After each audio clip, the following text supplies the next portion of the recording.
When you enter a competition, your goal is to win. And one of the things you need to do is observe the intensity level and the environment of that competition. Likewise, in business, you are competing for a target audience. But what does that competitive environment look like for you? That's some of the things that we're going to talk about in this video. We'll be back after the intro. Get ready to succeed.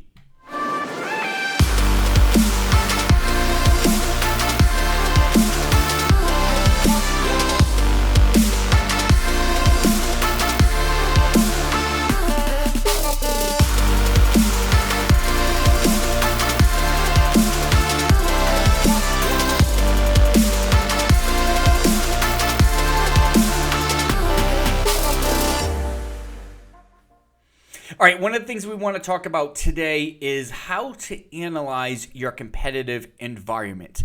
You have competitors, your competitors have competitors. So what exactly does this situation look like? And we're going to use a tool called Porter's 5 Forces or Porter's Competitive Forces. This is a very popular business tool. Many of you have actually heard of it. So let's talk about how exactly to apply it. So this tool has 5 different parts. Your competition, which is your direct competitors or indirect competitors. Substitutions, which are they satisfy the same why that you do, but they do so in a completely different way. New entrants, which is newcomers coming into your industry, new businesses that are popping up. Suppliers are those that you need, whether it's raw materials or vendors. Who do you do business with in order to make what you're using to supply to your target audience? And then finally is the customer base itself. So we're going to go over these in detail one at a time. So we're going to start with our competition. So our competitors, our direct competitors, they offer the same solution to the same target in the same geography. If we're also talking about the indirect competitors as well, who offer similar solutions to similar targets in the same geography. Here's one of the things you need to identify. The competitive environment that you are competing in. Is it fierce? Is it steady? Or is it collaborative? A fierce competitive environment, there's constant price movement. And what's happening is different competitors are trying to steal market share. So in this environment, competitor A may release a product. Competitor B now releases a product and they try to steal market share from their competitor so they have a lower price and they undercut. Or there's a promotion to try to take customers from one company to shift them to the next. A perfect example of a fierce competitive landscape is the cellular phone industry. So as a cell phone company, a lot of times cellular services will try to take customers from other carriers by doing a number of things. Over the past holidays, they had fantastic sales where you'd get a free iPhone, a free iWatch, as well as a free iPad if you switch over to a new competitor. A lot of times they'll also have new deals in which if you owe money on your cell phone, they'll pay it off for you so you can shift to the new carrier. There is a constant battle to try to take market share from one company to the next. GM and Ford, same exact thing. Very fierce competition, always trying to take customers from one another. That is a fierce competitive landscape. And you have to be wary for such landscapes because if it gets to the point where they do start competing on price, it's going to be a very difficult battle to get into. All right. Next is a steady competitive environment. And this is a real nice environment to be in. In this environment, price is stabilized. And really what's happening here is if you have competitor A, they have their group of customers, they're competing in this space over here, and they're perfectly fine with it. Competitor B, competing in this space over here, they're perfectly fine with it. Let me give you an example. Let's say there's 2 pizza restaurants in the same town. One is in the north end of the town, one is in the south end of the town. The north end of the town obviously supplies the households in that area of town. The one down in the south supplies to households in that area. They're not trying to steal competitors from one another. One's happy in their space. The other one's happier in their space. They have their pricing. The other one has their pricing. And they easily coexist in the same market. That is a steady competitive environment. And then you have a third a competitive environment, which is what we call collaborative, right? And in this right here, you have different companies working together in order to advance an industry. So in healthcare, you might have different healthcare companies working together in order to advance health technology or health advancement. Sometime in technology, you have different competitors working together in order to advance that technology. An example of collaborative I'll give you is in the 1990s with Microsoft and Apple. Obviously, you might think of them as fierce competitors, but in the 1990s, Apple was about to go bankrupt. And Microsoft was actually a big part in giving them a financial lifeline to stay afloat. So you might be thinking, why in the world would Microsoft do such a thing? A couple of reasons. Number one, if Apple went bankrupt, the federal government could easily sue Microsoft for being a monopoly, and they wanted to prevent that. So Apple was a necessity for their business. Likewise, on the Apple side, Apple had a fantastic product with an operating system as well as devices, but what they did not have was an Office suite of software, which obviously Microsoft has with Microsoft Office. So it was a fantastic collaboration where Microsoft gave Apple an infusion of funds. Apple used Microsoft's Office software solution, which they pretty much had a need for. And though they were competitors, they both had a nice collaboration in order to move both of their companies forward. So that's what you need to ask yourself as you look at your competition and you have identified your competitors. Are you in a fierce battle trying to steal market share from one another? Are you in a steady pace where price is stagnant and there's enough demand where you have your customers, I have mine, and everyone's happy? Or is it a collaborative where different companies are working together in order to push the industry forward? So that's the first thing you want to think of. Now, the next thing in this strategy is what we call substitutions. So a substitution is they offer a different solution, but it fulfills the same why to the same target in the same geography. Okay, what exactly do I mean? Here's an example. Back in the day, let's say the why, the need that the consumer has was to watch movies at home. So back in the day, what you would do if you wanted to watch a movie at home that wasn't on TV, you would get in your car, you drive to a retail location called a movie rental place, and you would rent a movie, probably $3 to $5 a night. Maybe it's a Blockbuster or a major video. Jump in your car, drive back at home, watch the movie, wake up in the morning. Before you go to work, you drop it off, and then that's the process. Netflix had a completely different solution. Home streaming. You do not need to leave the house. You do not need to go to a store. You do not need to pay $5 per night per movie. You just have the remote control. You flick on the TV. You go to the Netflix app or the Netflix adapter, whatever you're using at the time. You find a movie that you want, and boom, it's right there for a low monthly cost. That process, again, fulfilled the same why, but a completely different way of doing it. Another example would be Airbnb and hotels. So the same need is to a place to stay at night. Hotels, they have an establishment where it's directly for travelers to stay. Airbnb, primarily homes that people rent out for the night, all right? So the same need is supplied, a place to stay at night, just different ways of fulfilling it. So who are their substitutes in your area? This is something that you want to think of. You have substitutes, but you have substitute trends. And here's what I mean by a substitute trend. Again, different solution fulfills the same why, different targets in different geographies. So if this fulfills a need for a different target in a different, like why do you even care about this, right? What does this have to do with you? It's a different target. I could care less about it. Here's why it's important for you.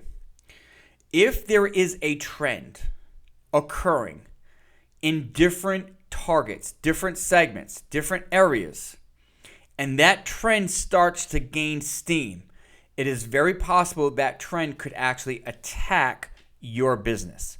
So you need to be mindful of that. You know, in a different video, we talk about industry trends, and we gave you 4 to 5 very helpful tips on how you can stay up to date with your trends every single quarter, every single year.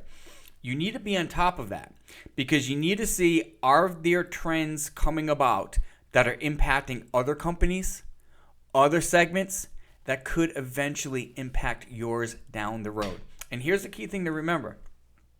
If a customer goes and attempts to use a substitute and they enjoy the experience, they could be a customer for life.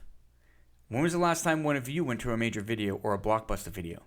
You didn't, because now people use Netflix, they enjoy the process, and that's how we watch movies now, all right? So you always want to be mindful of what the trends are that are coming up, all right? Next on the list, new entrants. This is probably the easiest one.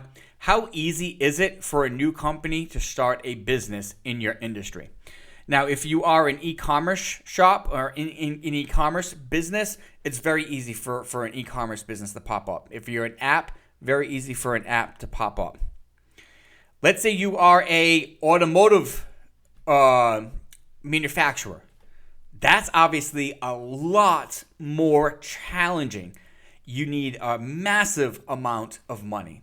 You need a massive amount of technological capabilities. You need a massive amount of raw materials, all right? So what we're talking about here is how easy is it for someone to start a new business in your area? If it's a restaurant, it could be pretty easy. Again, big manufacturing, that's a lot more challenging. The other thing I ask for is it easy to imitate? So if you have your secret sauce, your special formula, is it easy for someone else to duplicate it? Do they have the expertise? Do they have the raw materials? Do they have the know-how? Are they able to execute it? And another thing I ask is, we can talk about is IP, intellectual property. Is your industry or your products protected by patents or copyright where people cannot compete with you because you got ownership of it? Or is it something like coffee where you really not you can't protect it? Anyone can make coffee, all right? So those are some of the things you want to think of, is how easy is it for someone to enter into your marketplace, okay? The next two is supplier power and customer power. Now, when I say supplier power, what I'm talking about is price. So when we talk about power, we're talking about commanding price. Who has the negotiating leverage in this dynamic, all right? So who is a supplier? A supplier is your vendors, right? So whoever your vendors are that you need to do business with to get supplies or services from, that's a supplier.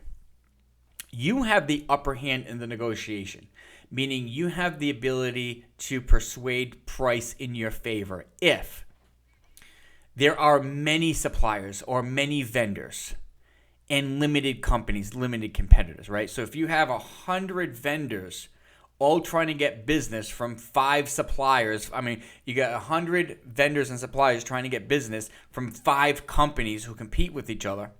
Obviously, those 5 companies have more bargaining power to drive down prices for their benefits because you have all these different suppliers that they can choose from, okay? Also, you have more power with negotiating power with suppliers if you have higher volume. Walmart has higher negotiating power with the brands that sell in Walmart than a local mom and pop shop. Why? Because they sell so much more, okay? The other option is if the supplier is exclusive to you, where you have a contract.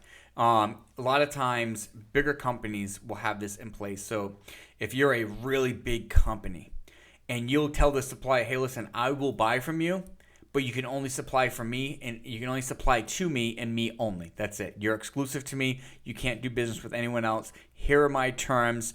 This is how it works, right? So that is supplier power. Now, the supplier, the vendor, has the bargaining power if the following conditions happen. There are a limited amount of vendors, a limited amount of suppliers. So if you are a restaurant, and let's just say you need steak, right?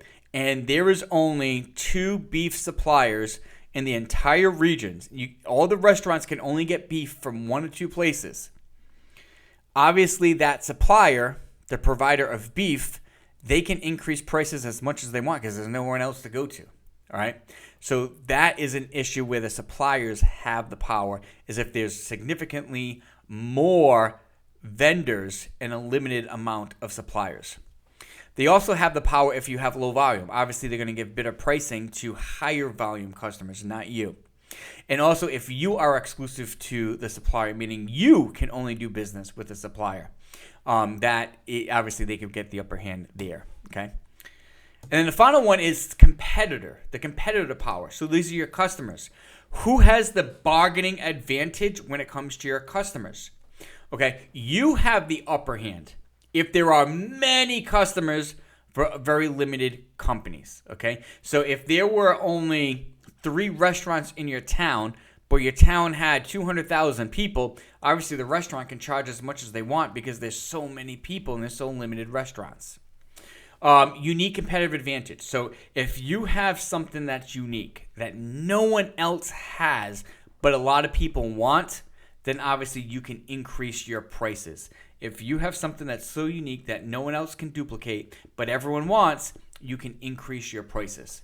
And then finally, if customers are exclusive to you, obviously you can increase your prices because they're not allowed to do business with anyone else.